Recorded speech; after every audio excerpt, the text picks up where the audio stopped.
Ano po, mga viewers, mga subscribers or followers po sa Facebook ko po. Tuturo ko ngayon sa inyo kung paano po baklasin ng ganito.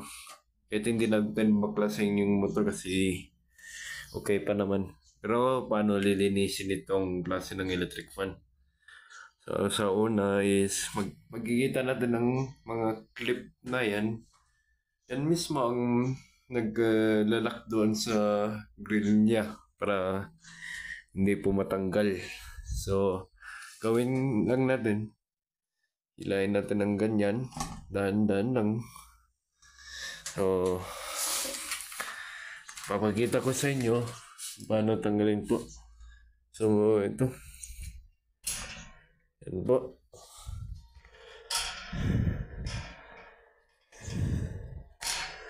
Tapos,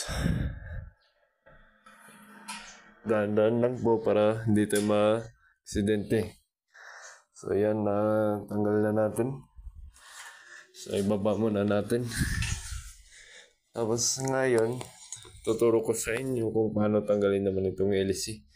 So, makikita natin, may isang tornilyo po doon sa shafting niya mismo na nakalagay. So, paano ko sa pagtanggal? Gumamit lang tayo ng Phillips screwdriver. So, kunin ko muna. Skip ko muna. Bye. So, balik tayo guys. So, pwede naman tayo gumamit ng ganito, wire wrench. Kung sakaling mahigpit, ito na lang gamitin nyo po. So, minsan di po magdali yung pagtanggal nito. So, kailangan natin na kumuha ng screwdriver. So, wait lang. Tandaan lang po tapos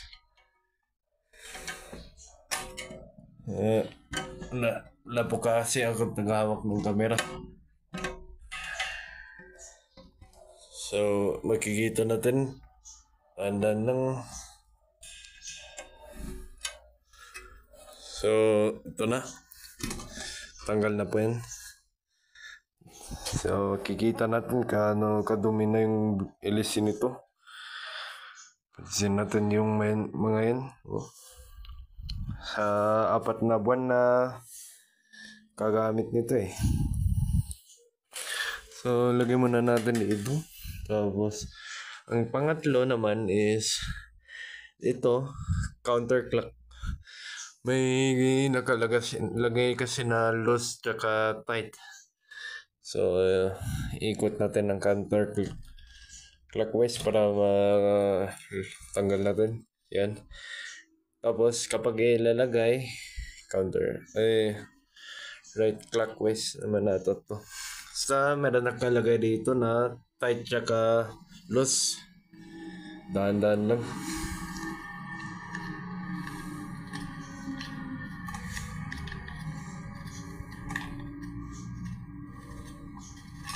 So yun, tapos natanggal na din yung gun.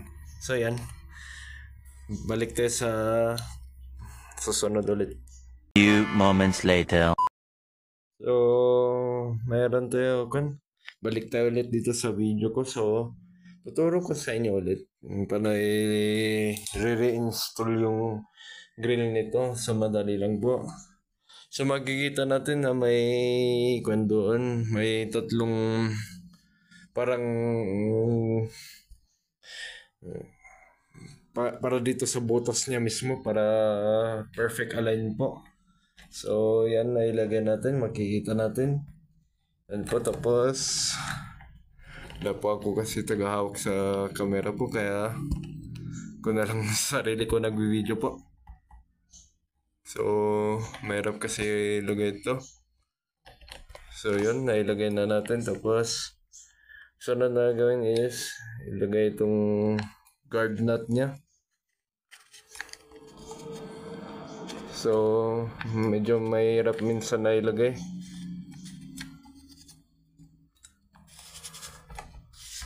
So, yun. Dahan-dahan lang po. Okay. Kung hindi ako nagkamali. Tignan ko muna. Wait lang.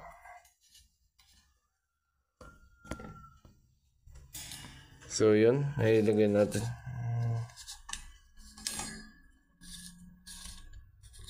So yun. Make sure na naka-tight mo ang kwan nito. So yun, higpit. Yun, naka-higpit na po. Tapos kunin natin yung LC mismo po. So skip ko muna. Pagkita ko na lang mamaya. So, dito yung blade niya. Kung makikita nyo, may tornilyo doon po. Ang tornilyo niya, ang purpose po, para may lock siya. So, makikita natin doon yung parang butos niya mismo. Yun po, yung parang square na yun. Pansinin po nyo yun. Yun po. Make sure po na naka-align mismo sa shafting yung tornilyo niya. So, yun po. Tapos, i-shoot natin sa butas po. Para magka-align po. Para magka-align, make sure na naka-straight dapat mismo sa butas. So, screw natin.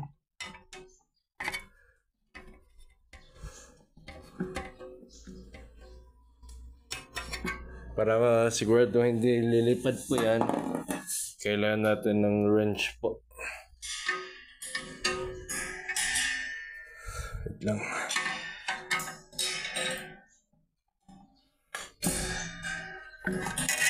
Yan po, nagago na. Ilalagay natin itong grill na ito. Yung front cage niya mismo para matakpan. So, madali lang. Ulit may clip siya dito. So, di bali, lima po yan. Itong isa po, is makikita nyo parang may ngipin siya. It means na yan po ang pang-hold niya para hindi po malaglag kapag nilalagay yung clip mismo sa grill. So, ito po. Lagyan natin yung may ngipin dito sa sangkwan niya. Parang wear niya. So, lagyan na natin yung clip niya. Yan po. Tapos yun. Tapos itong isa. Wait lang. Ay, hindi pala naka-align. Pasensya na po.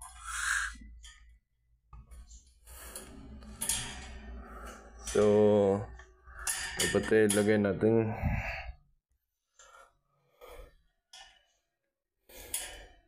Yun po. Tapos itong isa. Yan. So, dyan na tayo nagtatapos guys. So, maraming salamat po. Thank you po.